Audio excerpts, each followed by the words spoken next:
മുത്തശ്ശി ഇനി പോയി കിടന്നുറങ്ങുക എന്നുള്ള പരിപാടിക്കാണോ ആ പിക്ക് മുത്തശ്ശി വിളിച്ച് കളിയാക്കുന്നത് എനിക്കറിയില്ല. എല്ലാം മനോജ് എന്നെ മുത്തശ്ശി ആക്കണ്ട, ഞാൻ പാവാണെന്ന് ഞാൻ പറഞ്ഞില്ലേ, ഞാനൊരു മൊഞ്ചത്തി കുട്ടിയാണെന്ന് ഞാൻ നിന്നോട് കുറേ പറഞ്ഞു. നീ എതുക്ക് എൻ്റെ മുത്തശ്ശി മുത്തശ്ശിന്ന് ഇങ്ങനെ പറയുന്നത്? നോ പ്രോബ്ലം മുത്തേ പറയുന്നുണ്ട്. Okay okay. പിന്നെ 7 മണിക്ക് ലൈവ് ഉണ്ടാവില്ല ആര്യ, 7 മണിക്ക് ഉണ്ടാവില്ലേ? 2 ടീസ്പൂൺ ഗീയും ഇടണം. ആയിക്കോട്ടെ, ഗീയും ഇടാൻ വെക്ക് ഇൻഷാല്ല. ഇനി ഒരു 10 മിനിറ്റും കൂടെ ഞാൻ ഉണ്ടാവും കേട്ടോ. 2 ടീസ്പൂൺ ഗീയും ഇടണം.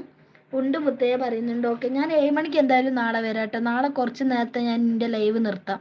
സ്വയം പുകഴ്ത്തുന്നതല്ല നല്ല ശീലമല്ലാന്ന്. ഞാൻ പുകഴ്ത്തും, ഞാൻ നല്ല കുട്ടിയാണ്. എന്നെ മുത്തശ്ശി ആക്കണ്ട, എനിക്ക് ഇഷ്ടമല്ല, ഞാൻ മുത്തശ്ശിയല്ല. ഞാൻ ഇനി വല്ല മാലാഖൻ്റെ ഏഞ്ചലിൻ്റെ ഒക്കെ നമ്മുടെ ഏഞ്ചലിൻ്റെ പിക്കിട്. മുത്തശ്ശി ഒഴിവാക്ക് ഒഴിവാക്ക് ഒഴിവാക്ക്. സ്വയം പുകഴ്ത്തുന്നതല്ല, ഞാൻ സ്വയം പുകഴ്ത്തും, ഞാൻ മുത്തശ്ശിയല്ല. ഓക്കെ പറയുന്നുണ്ട് ആര്യ.